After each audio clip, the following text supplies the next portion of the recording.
At 47, after losing everything, his business, his marriage, his health, John Doe found a single Stoic principle that rebuilt his entire life in 18 months, leading him to launch a new, highly successful venture. He didn't just survive, he thrived because he learned to view resistance differently. What if the very forces you perceive as holding you back, the critics, the rivals, the obstacles, are actually the secret architects of your greatest achievements? You've been conditioned to avoid conflict, to seek harmony, but true greatness is often forged in the fires of opposition. This isn't about hatred, it's about strategic leverage. Are you ready to see your challenges as allies? Let's redefine enemy. We're not talking about literal hatred or destructive conflict. Your enemies are any forms of resistance, the competitor striving to outperform you, the critic attempting to dismantle your efforts, the internal doubt whispering limitations. They are the friction that hones your edge, the weight that builds your muscle, the darkness that illuminates your light. Seneca wisely stated, "Difficulties strengthen the mind as labor does the body." Without these forces, you remain untested, soft, and complacent. Embrace the friction, for it reveals your true strength. Consider the competitive landscape of Silicon Valley. Startups like Airbnb faced immense resistance from established hotel chains and regulatory bodies. Instead of collapsing, this opposition forced them to innovate faster, build stronger community trust, and refine their value proposition. The enemies weren't just external, they were the complex problems, the skeptical investors, and the internal struggles for market fit. This constant pressure led to a valuation exceeding $100 billion, a direct result of being pushed to excel by external forces. How are you allowing resistance to sharpen your focus? Clarity of purpose is a rare commodity. Many drift aimlessly, lacking direction until confronted. An opponent, a rival, a clear obstacle forces you to crystallize what you stand for, what you're fighting for.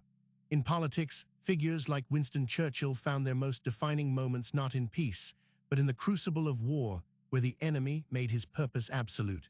You discover your non-negotiables when they are challenged, not when they are unchallenged. What opposition is forcing you to define your core mission? The trap of external validation is a prison.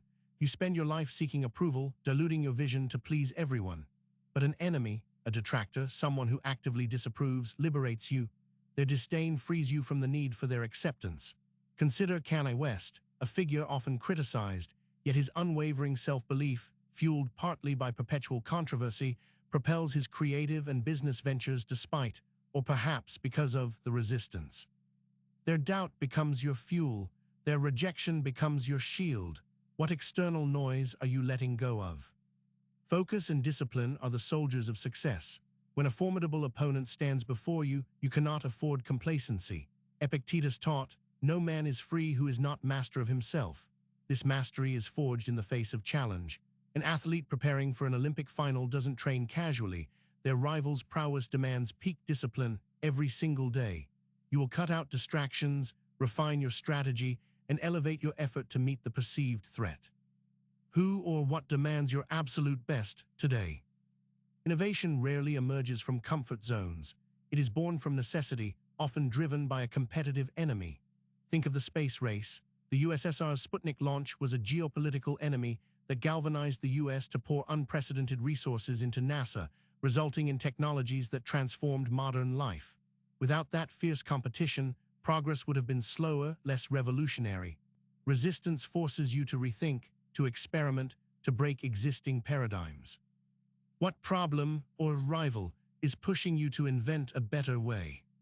Resilience is not merely bouncing back. It's bouncing forward, stronger than before. Every setback, every assault from an enemy, whether it's a harsh business downturn or personal betrayal, provides an opportunity to build unshakable fortitude. Entrepreneur and author J.K. Rowling faced 12 rejections for Harry Potter before finding a publisher. Each no fortified her resolve, cementing her belief in her creation. These rejections were her enemies, and they made her unstoppable.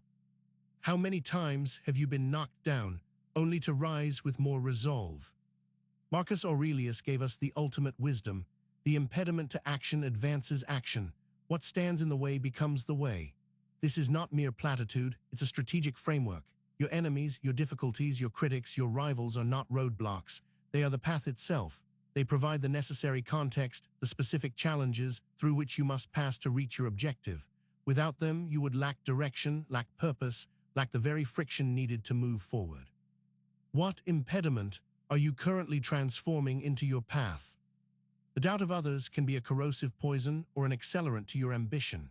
Michael Jordan, one of basketball's greatest, famously said, "I've failed over and over and over again in my life, and that is why I succeed." He also meticulously remembered every slight, every critic, every rival who doubted him. That anger, that perceived disrespect, became a constant, burning fuel for his unparalleled drive. He channeled the negativity of his enemies into legendary performance. What are you allowing to fuel your fire? Your enemies often reveal your blind spots. A harsh critique, a rival's unexpected success, or a market rejection can expose weaknesses you never acknowledged. Instead of recoiling, embrace these revelations. They are opportunities for refinement. Steve Jobs was relentless in his pursuit of perfection, often clashing with engineers and colleagues. While sometimes seen as an enemy himself, his demanding nature ensured that Apple's products, especially the original Macintosh, were meticulously scrutinized, pushing past flaws to achieve unparalleled design and function. Where are your opponents forcing you to improve? Healthy competition fosters internal cohesion. When a team faces a formidable competitor, internal squabbles often fade as a unified, us versus them mentality takes hold. This isn't hostile, it's focusing collective energy. A sports team facing a rival in the championship, for instance, often finds its greatest unity and strategic brilliance in these moments. The external enemy forces everyone to align, communicate better, and commit wholeheartedly to a shared victory. What external force is uniting your internal efforts? The most insidious enemies are often within. Procrastination, self-doubt, fear of failure, these are the true adversaries that silently sabotage your potential. They are the enemies you must conquer first. If you allow these internal forces to dominate, no external victory will ever feel complete.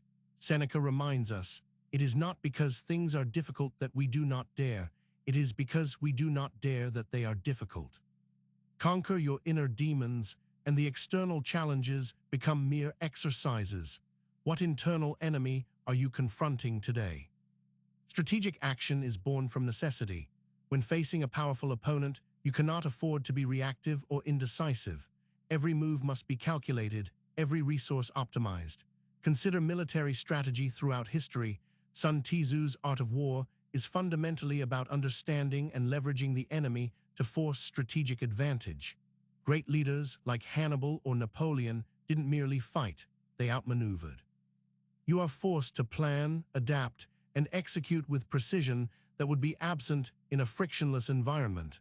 What challenge is demanding your strategic genius? The power of comparison, when handled correctly, is a potent tool. Seeing your rivals achieve milestones or experiencing their resistance can ignite a powerful drive for self-improvement. It provides a benchmark, a measurable target. In the early days of personal computing, the rivalry between Apple and Microsoft, Steve Jobs and Bill Gates, undeniably pushed both companies to incredible heights. Their competition forced each to innovate and expand their capabilities far beyond what they might have achieved in isolation. What rival is inspiring you to reach new heights? Stoic detachment teaches you how to engage with opposition without being consumed by it. When faced with criticism or sabotage, the Stoic asks, "Is this within my control?" The actions of your enemies are not. Your reaction, however, is. By cultivating this inner fortress, you can acknowledge the challenge without letting it poison your mind or derail your efforts. It's about responding strategically, not emotionally. Marcus Aurelius taught, "You have power over your mind, not outside events." Realize this, and you will find strength. How are you mastering your responses? Consider Nelson Mandela. His decades of imprisonment under the apartheid regime were the ultimate enemy. Yet, instead of breaking him, this profound adversity forged his resolve, deepened his understanding of justice, and refined his leadership. His enemies gave him the time and crucible to transform himself into a symbol of peace and reconciliation, eventually leading a nation. His struggle wasn't a waste, it was the making of him. What impossible obstacle are you currently facing that is secretly forging your legacy. In the business world, companies like Netflix thrived because they faced existential enemies. First, blockbuster, then traditional cable, and now intense streaming competition. Each threat forced Netflix to pivot, innovate, and continuously redefine its model. They moved from DVD by mail to streaming, then to original content production, each step a direct response to a formidable enemy. Without these challenges, they would have stagnated. They embraced the fight and emerged dominant, achieving over 270 million subscribers globally. What challenges are you allowing to stagnate your growth? The true victory isn't about crushing your opponents into dust. It's about transcending your own limitations, growing beyond what you thought possible. It's about using the energy, the friction, the lessons learned from these enemies to build a stronger, wiser, more capable version of yourself. When you master yourself in the face of opposition, you become your own greatest ally, rendering external threats less potent. The goal is not merely to win against them, but to win because of them. What greater version of yourself is waiting to emerge from this struggle? So stop running from friction. Stop fearing your critics. Stop wishing for an easy path. Your enemies, your challenges, your rivals, your internal doubts are not curses, they are catalysts. They are gifts wrapped in adversity, pushing you, shaping you, forcing you to unleash your hidden potential. Embrace them. Look them in the eye. Thank them for the lessons they bring. For it is through confronting them that you will truly define your greatness, not despite them, but because of them. Go forth, forge your destiny, and let your enemies be the fuel.